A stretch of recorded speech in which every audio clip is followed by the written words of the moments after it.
Indo British advanced pain clinic నొప్పి మాయం surgery దూరం ఫర్ అపాయింట్మెంట్స్ 9155515563.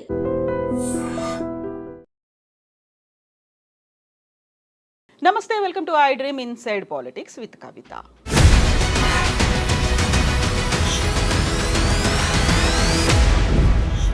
కొడంగల్ నియోజకవర్గంలో అసలు ఏం జరిగింది? ఫార్మా కంపెనీకి వ్యతిరేకంగా అక్కడ ఎవరు ఆందోళన చేశారు? దాడులు ఎవరు చేశారు? పోలీస్ అధికారులు చెప్తోంది మాత్రం బీఆర్ఎస్కి చెందినటువంటి ఒక ప్రధాన నేత అనుచరుడే అటాక్ చేశాడని చెప్తున్నారు. ఆ వ్యక్తి ఇప్పుడు అప్స్కాండింగ్లో ఉన్నాడని. యాక్చువల్గా అక్కడ ఏం జరిగింది? ఎందుకని ఆందోళన జరిగింది? దాడి జరగలేదని కలెక్టర్ ఎందుకు చెప్పారు?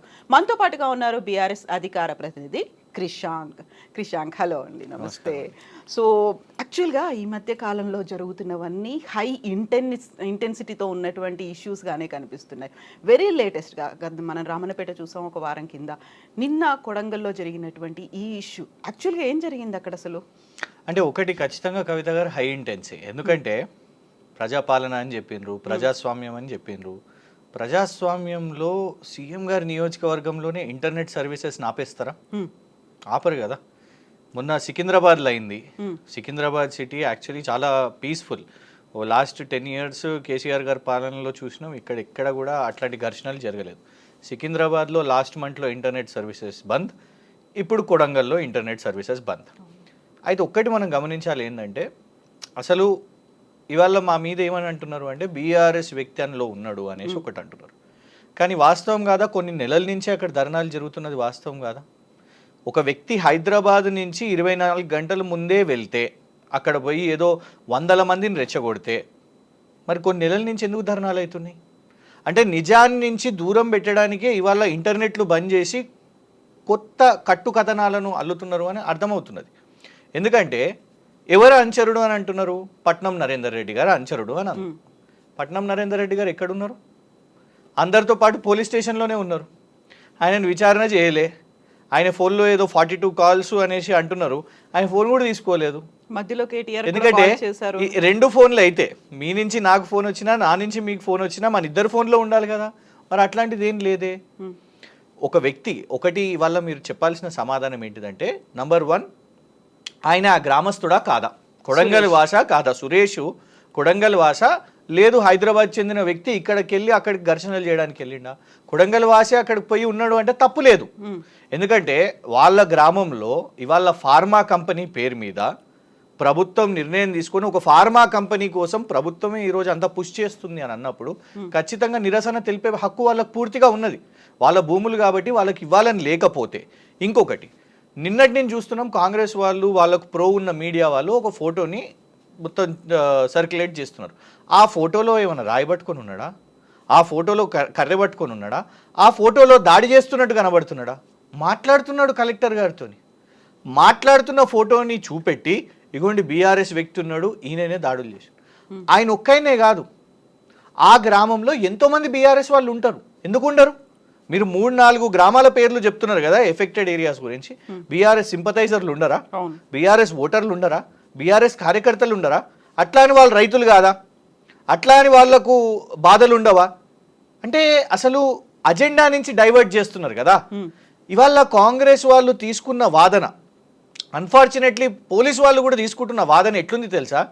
సేమ్ కొన్ని సంవత్సరాల క్రితం సింగూర్ బార్డర్లో కూడా రైతులు అక్కడ ధర్నాలు చేస్తే వాళ్ళ ధర్నా ఒత్తిడికి సాక్షాత్తు నరేంద్ర మోదీ గారు కూడా వెనకడుగు వేసుకొని మేము ఈ చట్టాలను వెనక్కి తీసుకుంటున్నామని అన్నారు. కానీ దానికంటే ముందు ఏమి బ్రాండింగ్ చేశారు? వాళ్ళు ఖలిస్తానీలు, వాళ్ళు టెర్రరిస్టులు అని అనలేదా? ఎవరో ఎందుకు, మన నిజామాబాద్ ఎంపీ మన అరవింద్ గారే అన్నారు.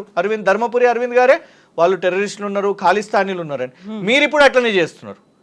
వాళ్ళు బీఆర్ఎస్ వాళ్ళు కుట్ర కోణం ఉన్న దీనిలో కుట్ర లేదు, పిట్ర లేదు, ఏం లేదు. ఇందులో ఆ రైతులకు ఈ ఫార్మా కంపెనీకి అమ్మాలని లేదు.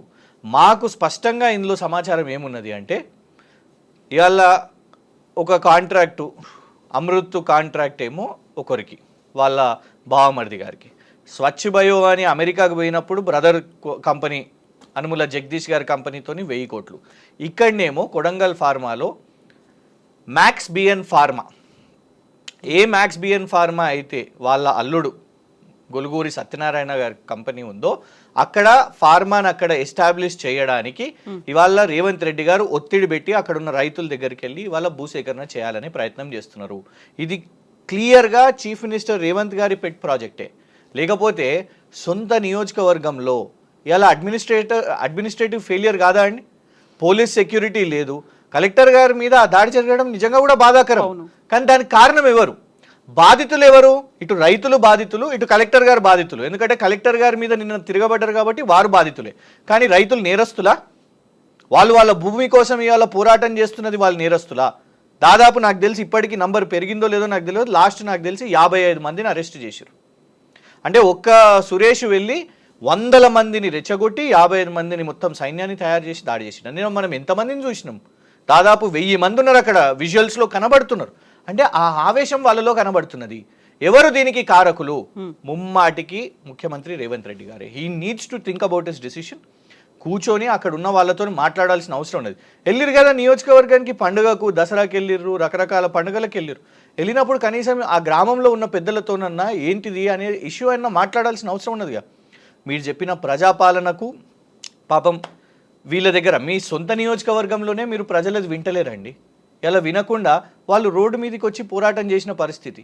ఇప్పటికైనా కనీసం తెలుసుకోవాల్సిన అవసరం ఉన్నది. వాళ్ళ మీద కేసులు పెట్టి రైతులను ఇబ్బంది పెట్టొద్దు. కలెక్టర్ గారే చెప్తున్నారు, మీరు ఇప్పుడు అన్నట్టు కలెక్టర్ గారే అంటున్నారు దాడి కాదది అని అంటున్నారు.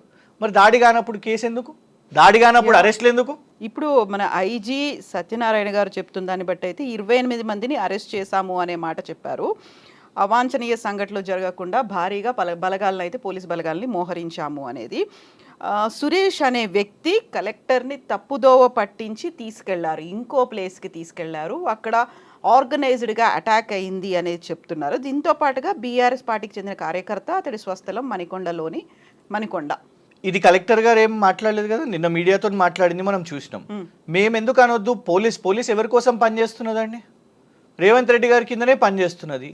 ఎట్లా తప్పుడు కేసులు వేస్తున్నారో మేము చూస్తున్నాము.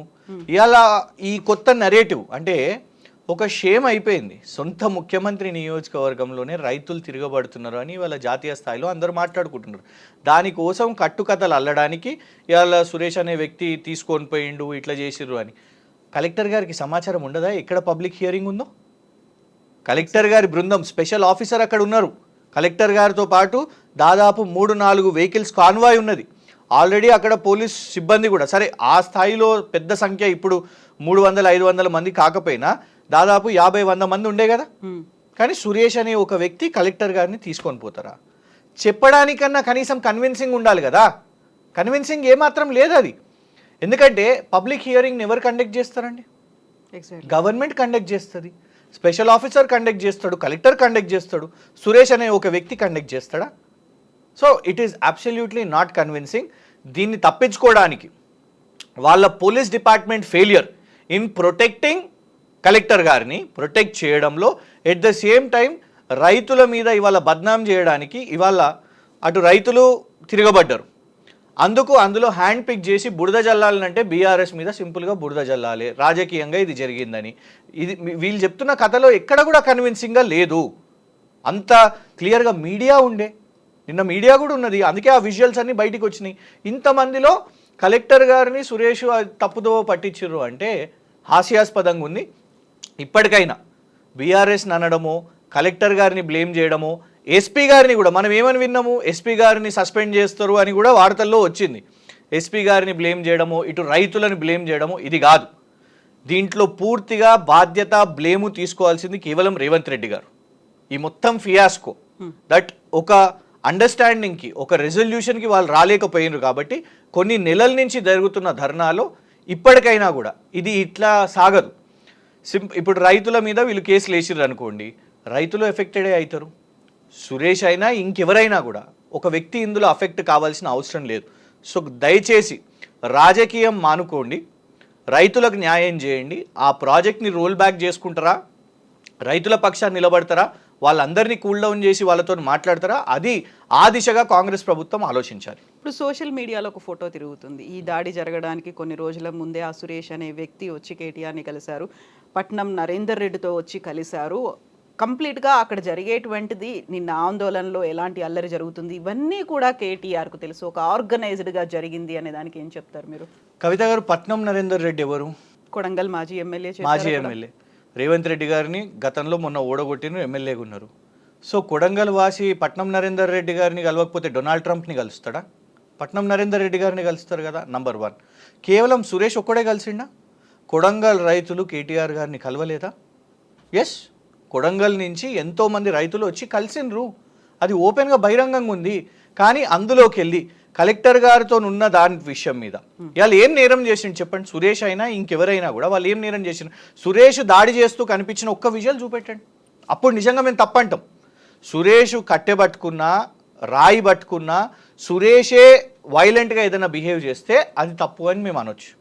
కానీ సురేష్ మాట్లాడుతూ ఉంటే, సమస్యను అక్కడ ఎక్స్ప్లెయిన్ చేస్తుంటే, ఎందుకంటే మొన్న చూడలేదా రామన్నపేటలో కూడా cement factory Ambuja cement, Adani సిమెంట్ని అక్కడ వద్దని చెప్తూ రకరకాల ప్రొటెస్ట్లు అయినాయి. కొందరు స్లోగన్స్ ఇచ్చిర్రు, కొందరు డయస్ మీదకి ఎక్కిండ్రు, కొందరు మాట్లాడుతుంటే ఆపినరు, కొందరు నల్ల దుస్తులు వేసుకున్నారు, కొందరు గో బ్యాక్ అదానీ అని కూడా ఇచ్చిండ్రు. రకరకాల ప్రొటెస్ట్ అయినాయి. అక్కడ ఒక ప్రొటెస్ట్ జరిగింది. అక్కడ మీరు అనలేకపోయారు బీఆర్ఎస్ ఇది అదని, ఎందుకంటే గ్రామం గ్రామం అపోజ్ చేస్తున్నది. మీరేం చేసిరు? అక్కడ చిరుమర్తి లింగయ్య గారిని రానివ్వకుండా అరెస్ట్ చేసిరు. ఇక్కడ కూడా నరేందర్ రెడ్డి గారు రాలేదు. ఇవాళ మీరు నరేందర్ రెడ్డి గారు తన నియోజకవర్గానికి వస్తే మీరు అరెస్ట్ చేసిరు, వెళ్ళనీయకుండా. ఎందుకు వెళ్ళొద్దు చెప్పండి? ఎందుకు పట్నం నరేందర్ రెడ్డి గారు వెళ్ళొద్దు?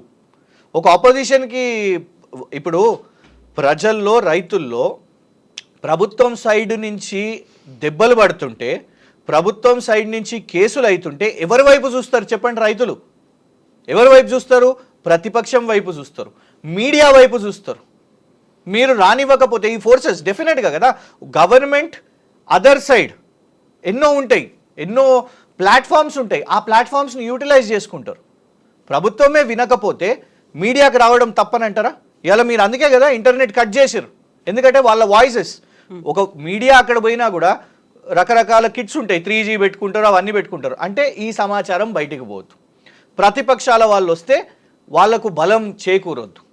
ఆ ఇంటెన్షన్తోనే ఇవాళ మీరు నరేందర్ రెడ్డి గారిని, మధుసూదనాచారి గారిని, కార్తిక్ రెడ్డి గారిని, మొత్తం బృందం అందరు అక్కడ చుట్టుపక్కన ఉన్న వికారాబాద్ ఎక్స్ఎమ్మెల్యే ఆనంద్ గారిని, వీళ్ళందరూ వచ్చారు కదా. వాళ్ళు యాంటీ సోషల్ ఎలిమెంట్సా? అంటే గతంలోనేమో మీరేమో మొత్తం ప్రజాస్వామ్యం, ప్రజాపాలన, ఎవరన్నా ఎక్కడన్నా నిరసనలు తెలిపొచ్చు అని అన్నారు. కానీ ఇవాళ మీరెందుకు మీ సొంత నియోజకవర్గమే ఒక మోడల్ లాగా ఎందుకు అయితలేదు? ఒక ఎగ్జాంపుల్, ఒక ఉదాహరణలాగా ఎందుకు ఉంటలేదు? సో ఒకటి ఏంటిదంటే, ఇప్పుడు వాళ్ళ వైఫల్యాన్ని ఒక నెరేటివ్ లాగా బిల్డ్ చేస్తున్నారు. దాన్ని పొలిటికల్ చేసేసి ఆ రైతుల మీద ముద్ర వేసేద్దాం, దీన్ని రాజకీయంగా రెచ్చగొట్టిండ్రు అనే ప్రయత్నం చేద్దాం. కానీ ఒక్కరిని రెచ్చగొట్టవచ్చు, ఇద్దరిని రెచ్చగొట్టవచ్చు, 10 మందిని రెచ్చగొట్టవచ్చు. కొన్ని గ్రామాలను రెచ్చగొట్టవచ్చా? నిజంగానే అట్లయితే, నిజంగానే అట్లా రెచ్చగొడితే, రెచ్చిపోతే మరి రేవంత్ రెడ్డి గారికి వాళ్ళ నియోజకవర్గంలో పట్టు లేదని అర్థమైపోతున్నది. కొడంగల్లో సొంత నియోజకవర్గంలో పట్టు లేదని తెలిసిపోతుంది. ఇలా మీ ఎక్కడో కాదు, మన తెలంగాణలో ఎక్కడో కూడా మాట్లాడతాం. వీఆర్ టాకింగ్ అబౌట్ ముఖ్యమంత్రి గారి నియోజకవర్గంలోనే అపోజ్ చేస్తున్నారు. ఇవాళ వాళ్ళు వద్దని చెప్తున్నారు, ఈ ఫార్మా కంపెనీ మాకు ఇక్కడ వద్దు అని చెప్తున్నారు. ఎవరు రైట్? ఇవాళ పోలీసు రైట్ అవుతుందా? సురేష్ ఒక్కడు రైట్ అవుతాడా? రైతులు వాళ్ళు రైట్ అవుతారా? ఒక వ్యక్తి వాళ్ళని రెచ్చగొడుతుండు అని అంటే there should be a cause కదా. ఎగ్జాక్ట్లీ. ఆ మిస్లీడ్ చేసినటువంటి సురేష్ ఇప్పుడు అప్స్కాండింగ్ లో ఉన్నారు, ప్రత్యేక బృందాలతో దర్యాప్తు జరుగుతోంది, గాలింపు చర్యలు చేపడుతున్నారు. ఇవన్నీ అనుకున్నప్పుడు వాట్ విల్ హ్యాపెన్ నెక్స్ట్ అనేది ఏం జరుగుతుంది అసలు? I hope Suresh should be safe first of all. ఎందుకంటే ఈ నరేషన్ మధ్యలో, ఈ కాన్స్పిరసీ థియరీ మధ్యలో పాపం ఆ సురేష్ అనేట ఆయన బలి కావద్దు, ఏ రైతు బలి కావద్దు. వాళ్ళు చేసింది, వాళ్ళు ఏం చేసిర్రు? ఆ కాజ్ ఏంటిది? వాళ్ళ భూమి కోసం పోరాటం చేసిర్రు. ఇవాళ దేశవ్యాప్తంగా అందరు కూడా కొందరు చర్చ మేము చూస్తున్నాం. అంటే కాంగ్రెస్ వాళ్ళు ఏం చేస్తున్నారు అంటే, కలెక్టర్ మీద దాడి చేసి ఊరుకుంటారా అని. వాళ్ళు ఎందుకు చేసిర్రండి? వాళ్ళు ఏమి రేపు పొద్దున నక్సలైట్లు అయిపోవాలని చేయలేదు. వాళ్ళు కేవలం వాళ్ళ వ్యవసాయ భూమి కోసం మేము మా భూములు ఇవ్వం అని అన్నారు. కొన్ని నెలల నుంచి ధర్నాలు చేస్తున్నారు.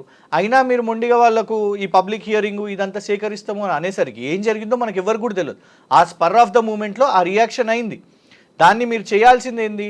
వాళ్ళను బ్రాండింగ్ చేయడం కాదు, వాళ్ళు తప్పు చేసిండ్రు అని అనడం కాదు, తప్పులను అవన్నీ కూడా పక్కన పెట్టి ఎట్లయితే కలెక్టర్ గారు అన్నారో దాడి జరగలేదు అని అన్నారో ఆ ఇష్యూ నుంచి మీరు రిజాల్వ్ చేసుకొని ఫస్ట్ అసలు ఈ ఫార్మా కంపెనీ విషయం మీద ముందుకు పోదామా వెనకడిగేద్దామా దాని గురించి చర్చ చేయండి, అక్కడ రిజాల్వ్ అవుతుంది. అది కాకుండా ఆ రైతులు వాళ్ళు ముద్దాయిలు అది బీఆర్ఎస్ చేపించింది అని అంటే మాత్రం అది ఆగిపోదు. ఒక వ్యక్తిని మనం రెచ్చగొడితే అక్కడ ఆ సమస్య పరిష్కారం కాదు. డెఫినెట్గా ఆ ఇష్యూతోనే అరే మహిళలు ఎట్లా రియాక్ట్ అయినారో మనం చూసినాం కదా, ఆ కారు ధ్వంసాలు అవన్నీ మహిళలు మనం చూసినాం కదా. వాళ్ళు ఉట్టిగా ఎవరో చెప్తే ఇంకా నయ్యం. గతంలోలాగా మనం చూసినాం కొన్ని ఇష్యూస్ మీద మూసి ఇవన్నీ డిమాలిషన్స్ విషయం మీద ఏమని చెప్పారు, వాళ్ళు పెయిడ్ ఆర్టిస్టులు అని చెప్పారు. సంతోషం ఇందులో పెయిడ్ ఆర్టిస్ట్ అనలేదు, ఇందులో బీఆర్ఎస్ కార్యకర్తలు అనే నెరేటివ్ తీసుకున్నారు. కానీ పెయిడ్ ఆర్టిస్టులు వాళ్ళు రైతులు కాదు, వాళ్ళు ఇళ్ళ నిర్మాణము ఇల్లు కూల్చివేతలు కాదు అని ఇట్లాంటి డైలాగులు మనం చూసినాం, వచ్చినాయి ప్రభుత్వం నుంచి ఈ సంవత్సరంలోనే. శ్రీధర్ బాబు గారు మాట్లాడిర్రు, రేవంత్ రెడ్డి గారు మాట్లాడిర్రు. సంతోషం ఇళ్ళనన్నా మీరు పెయిడ్ ఆర్టిస్టులు అని అనలేదు, ఎందుకంటే వాళ్ళ బాధ కనిపిస్తున్నది కవిత గారంలో, వాళ్ళ తిరుగుబాటులో వాళ్ళ ప్రతిఘటనలో వాళ్ళ బాధ కనిపిస్తున్నది, వాళ్ళ హక్కులు చెప్పుకుందామని ప్రయత్నం చేశారు. అందుకే మాత్రం మనం ఆ రైతులను దయచేసి వాళ్ళని ఏదో యాంటీ సోషల్ ఎలిమెంట్స్ లాగా చూడడం అది కరెక్ట్ కాదు. Yes, thank you so much Krishank, thank you.